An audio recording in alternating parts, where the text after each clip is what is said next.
ক্ষমতার বিকেন্দ্রীকরণ আমাদের দেশের স্বৈরাচার বা ফ্যাসিবাদ তৈরির ক্ষেত্রে এটা বিকেন্দ্রীকরণ যদি করা যায় এটা রোধ করা সম্ভব হবে, একজনের হাতে যেন সব ক্ষমতা কুক্ষিগত না হয়। সেই জন্যই আমরা এটা প্রস্তাব করছি যে কোনো একজন ব্যক্তি প্রধানমন্ত্রী এবং সেই দলের প্রধান থাকতে পারবে না। একজন প্রধানমন্ত্রী থাকবেন, তিনি দলের প্রধান হবেন না, আর যিনি দলের প্রধান থাকবেন তিনি প্রধানমন্ত্রী হবেন না।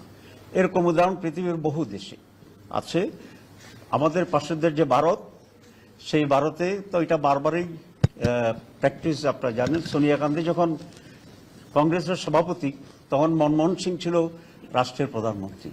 আজকেও যে মোদি সাহেব আছেন তিনি কিন্তু পার্টির চিফ না, উনি প্রধানমন্ত্রী, তার পার্টির চিফ আরেকজন। আপনি যদি আমেরিকাকে দেখেন তাহলে আমেরিকার যিনি প্রেসিডেন্ট আজকে তিনি কিন্তু রিপাবলিকান দলের প্রধান না। সুতরাং সারা দুনিয়াতে এই ব্যালেন্স অফ পাওয়ারটা আছে। তো আমরা এই প্রস্তাব করেছি যে একজন প্রধানমন্ত্রী এবং পার্টির চিফ দুইটা একসাথে থাকতে পারবেন না।